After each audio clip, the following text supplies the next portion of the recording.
2025 వరకు దీని గురించి చూడటము జరిగింది, చదవడము జరిగింది, అధ్యయనము చేయడం జరిగింది. యాజ్ అన్ ఎలర్జిస్ట్ అండ్ ఇమ్యునాలజిస్ట్ ప్రతి లిటరేచర్ లో ఉన్నది ఆల్మోస్ట్ అన్ని చదవడం జరిగింది. ఓకే.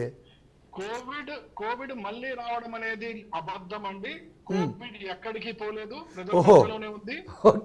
చుట్టాలు అప్పుడప్పుడు కలుస్తుంటారు, మళ్ళీ వాళ్ళ ఇంటికి స్వగ్రామానికి వెళ్ళిపోతున్నట్టు, పెళ్లి అప్పుడు ఒక్కసారి బాగున్నావా అని అడిగినట్టు. కోవిడ్ ఎక్కడికి పోలేదు. మన సర్విలెన్స్ లేదు, మన టెస్టులు లేవు, మన డేటా లేదు.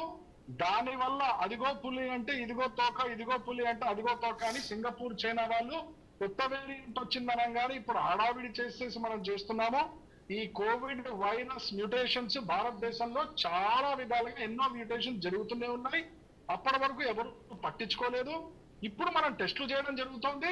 టెస్టులు చేస్తే పాజిటివ్ వస్తుంది. అప్పుడు డేటా సేకరించడం జరుగుతుంది. దాన్ని చూసి మనం కంగారు పడిపోతున్నాం. మరి కంగారు పడాలా వద్దా అని అంటే ఖచ్చితంగా కంగారు పడాలి. ఇప్పుడు కాదు, 2020 నుంచి ఈ రోజు మీ దగ్గర జూమ్ లో మాట్లాడుకున్నంత వరకు కరోనా వైరస్ అంటే కంగారు పడాల్సిందే. ఎందుకు అనంటే ఇది సాధారణమైన వ్యాక్సిన్ కాదు, ఇది ఒక సింథటిక్ వైరస్. అన్ని వైరస్ లాగా ఇది కాదు. చాలా మంది అడుగుతుంటారు, ఒక పల్మనాలజిస్ట్ గా, ఎలర్జిస్ట్, ఇమ్యునాలజిస్ట్ గా నన్ను ఏమని అడుగుతారు, ఇది చిన్నదేనా సార్, ఏం కాదు కదండి అని అడుగుతారు. నేను ఒకటే చెప్తాను, అది చిన్నదా పెద్దదా అనే విషయం పక్కకు పెడితే, ఇది వచ్చిందే మీ జెనెటిక్ కోడ్ ని మార్చడానికి, ఇది వచ్చిందే మీరు ఇమ్యూన్ సిస్టమ్ ని దెబ్బతీయటానికి. ఇది వచ్చిందంటే అది ఖచ్చితంగా మార్పు చేసి పోతుంది. చాలా మంది ఏమనుకుంటున్నారంటే వైరస్ వచ్చింది, నా బాడీ చాలా గట్టిదండి, ముక్కులోంచి వెళ్ళిపోయింది, 2 రోజులు తగ్గాను, 3 రోజులు పడుకున్నాను, బయటకు వచ్చేసాను, నాకేం కాలేదండి, హాస్పిటల్లో అడ్మిట్ కాలేదండి అని అడుగుతారు. చాలా సంతోషం, అంతవరకు పోకపోతే సంతోషమే. కానీ ఒక్కసారి వైరస్ బాడీలో ఎంటర్ అయితే వేరే వైరస్ వేరే, కరోనా వైరస్ వేరే, ఇది చేయవలసిన డ్యామేజ్ చేసి తీరుతుంది. అది 2020లో జూమ్ కార్ మాట్లాడుకున్నట్లయితే ఏం పర్లేదండి, మన వాళ్ళు చాలా గట్టిగా ఉక్కు బాడీలు బయటపడతారనేది. ఇప్పుడు ప్రపంచ స్థాయిలో స్టడీస్ ఏం చెప్తున్నాయంటే, అది కరోనా వైరస్ అయినా కరోనా వ్యాక్సిన్ అయినా ఒక్కసారి బాడీలో ఎంటర్ అయితే అది చేయవలసిన మార్పులు చేస్తుంది.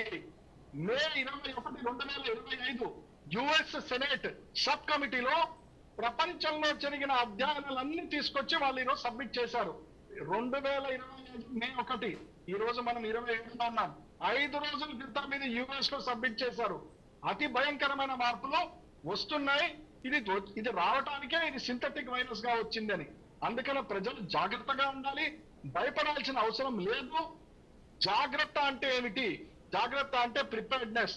ఏమిటి ప్రిపేర్డ్నెస్ అంటే, కేంద్ర ప్రభుత్వం ప్రిపేర్డ్నెస్ వేరేగా ఉంటుంది, హాస్పిటల్ యాజమాన్య ప్రిపేర్డ్నెస్ వేరేగా ఉంటుంది.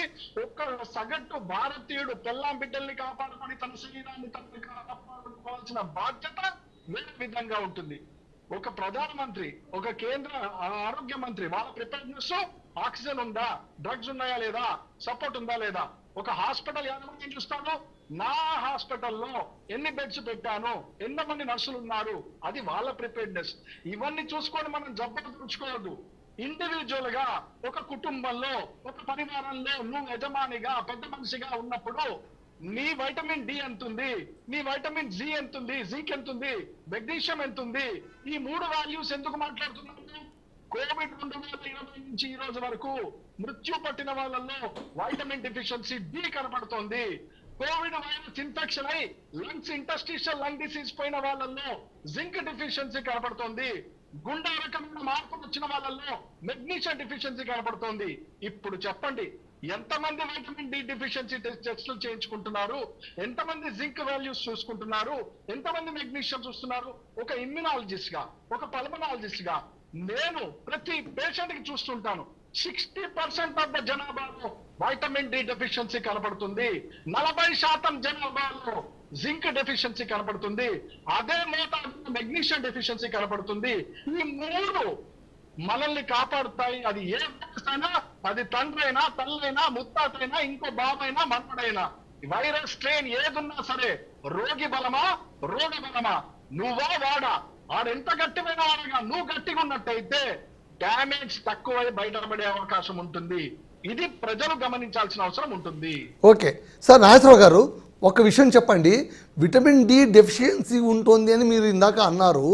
అయితే మా అందరికీ కూడా, అంటే వీఆర్ నాట్ సైంటిఫికలీ థింకర్స్, మాకున్నటువంటి అవగాహన ఏంటంటే ఈ ఈక్విటార్ రీజన్లోన సన్ బాగా ఉన్న సందర్భంలో విటమిన్ డి పుష్కలంగా నేచర్ ఇస్తుంది, మా బాడీలో ఉండిపోతుంది అన్న అవగాహనతో మేము ఉంటాం. ఇది ఎంతవరకు కరెక్ట్? అబద్ధము, పచ్చి అబద్ధము.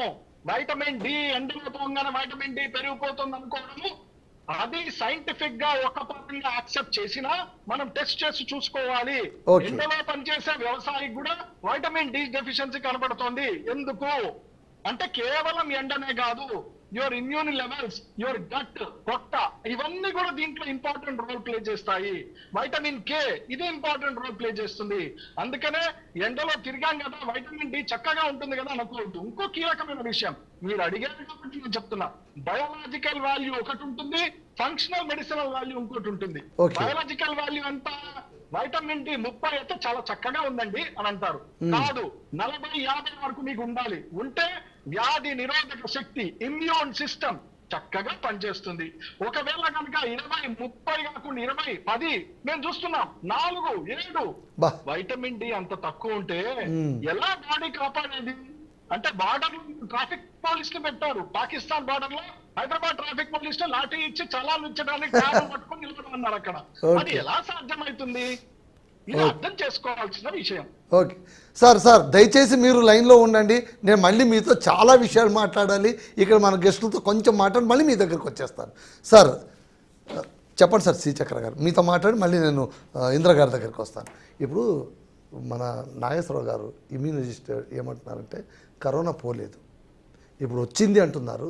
రావడం కాదు, అది అసలు పోలేదు, మన మధ్యనే ఉంది. చాలా చాలా డేంజర్ డ్యామేజ్ చేస్తోంది, అది మనకు తెలియట్లేదు. ఎందుకంటే మన అవగాహన లోపం అని సార్ ఇందాక సైంటిఫికలీ చాలా అనలైజ్ చేసి చెప్పారు. విటమిన్ డి కానీ, జింక్ కానీ, మెగ్నీషియం కానీ, ఇవన్నీ కూడా లోపాలు. అంటే చాలా మటుకు కూడా సార్ చెప్పింది మనం ఒప్పుకోవాల్సింది ఏంటంటే, చాలామంది చూడండి మనకు అనీమిక్గా ఉన్నామన్న విషయం కూడా మనలో చాలామందికి తెలియదు. Unless until we go for a test. But test అనే దానికే మనం విముఖంగా ఉంటాం. ఈ అనవసరంగా టెస్టులు చేయిస్తుంటారు, ఈ టెస్ట్ వల్ల మనకు ఒరిగేది ఏముంది, అది ఇది అని. సో మీరు మీ ఎక్స్పీరియన్స్ గతంలో చూసినప్పుడు ఇలా ఇమ్యూనిటీని చెక్ చేసుకునేటువంటి ఒక నాలెడ్జ్ ఉన్న కల్ట్ని మీరు ఏమైనా చూసారా? లేదండి. అయితే డాక్టర్ గారు చెప్పిన బట్ల నేను 2 విషయాలు మాట్లాడాలి. ఒకటేమో డిబేటబుల్ పాయింట్ ఉంది, ఇది కోవిడ్ ఎక్కడికి పోలేదు ఇక్కడే ఉంది అన్నది. రెండోది వచ్చేటేమో how it is debatable point. So how it is debatable point అంటే మనం మాస్కులు తీసేసి తిరుగుతున్నాం ఒకటి. ఓకే, సో రెండోది ఏంటంటే ఏమన్నా సరే కోవిడ్కి సంబంధించినవి మీకు ఆల్రెడీ ఎక్కడ హాస్పిటల్కి వెళ్ళినా కానీ, ఏ పేషెంట్ వెళ్ళినా కానీ కోవిడ్ టెస్ట్ అనేది జరుగుతూనే ఉంది. ఓకే అండి, పర్టికులర్గా మీరు అన్ని రాసే టెస్టుల్లో ఆ టెస్ట్ చేస్తూనే ఉన్నారు. అంటే మనకున్న రొటీన్ టెస్ట్ కోవిడ్ టెస్ట్, ఇప్పుడు ఎయిడ్స్ టెస్ట్ ఎట్లా చేస్తున్నారో కోవిడ్ టెస్ట్ కూడా అలాగే చేస్తున్నారు. సో మనం మాస్కులు లేకుండా తిరుగుతున్నాము, ఇవన్నీ జరుగుతూనే ఉన్నాయి. ఓకే, సో అందుకోసం ఇది డిబేటబుల్ పాయింట్ అన్నాను. అట్ ది సేమ్ టైం అది దాంట్లో ఒక పాజిటివ్ పాయింట్, ఇది ఎక్కడికి పోలేదు ఇక్కడే ఉంది అంటే మనకు ఒక ఇమ్యూనిటీ సిస్టమ్ ఉండి దాన్ని న్యూట్రలైజ్ చేసింది అన్న ఒకటే అనుకోవచ్చు. కానీ సార్ అంటున్నది 5 రోజుల క్రితం ప్రపంచవ్యాప్తంగా సమర్పించిన నివేదిక డేటా ప్రకారం dangerous changes occurred in our human bodies అని చెప్తున్నారు. రైట్, అది సపరేట్ నాలెడ్జ్, సపరేట్ డిస్కషన్. నేననే సింగిల్ పాయింట్ ఏంటంటే సమాజంలో ఉంది, అది ఎక్కడికి పోలేదు, మనతోటే సాహసం చేస్తుంది, అవగాహన ఉంది ఆల్రెడీ. ఇది కరోనా ఇప్పుడు ఎందుకంటే సార్ మనకి సీఎం మీడియాలోనే వదులుతున్నాం. రైట్, అంటే మీడియా తప్పు కూడా కాదు, మళ్ళీ వచ్చిందని చెప్తారు, కొంతమంది హైప్ చేసి చెప్పొచ్చేమో, బట్ అంత మాత్రాన లేనిది ఉన్నట్టు చెప్పినట్టు కాదు. ఓకేనా? ఇప్పుడు ఉంది అని చెప్తున్నందువలన ప్రజలు భయపడతారు అని ఇంతకుముందు కసుబు గారు కూడా అన్నారు. మనం మందు ఇవ్వడం ఎంత ముఖ్యమో ధైర్యం ఇవ్వడం కూడా అంత ముఖ్యం. ధైర్యం సగం పనిచేస్తుంది, మందు సగం పనిచేస్తుంది. It's always psychological, it is correct issue. ఇప్పుడు మీరు చెప్పండి, ఇప్పుడు ప్రజలకు ఈ అవగాహన ఉందా? ఇది ఎక్కడ పోలేదు, మన మధ్యలోనే ఉంది. ఫస్ట్ నేను ఇది కంక్లూడ్ చేస్తాను ఈ పాయింట్. ఇప్పుడు మీరు డెత్ జరిగింది అనుకోండి ఏదన్నా, ఇది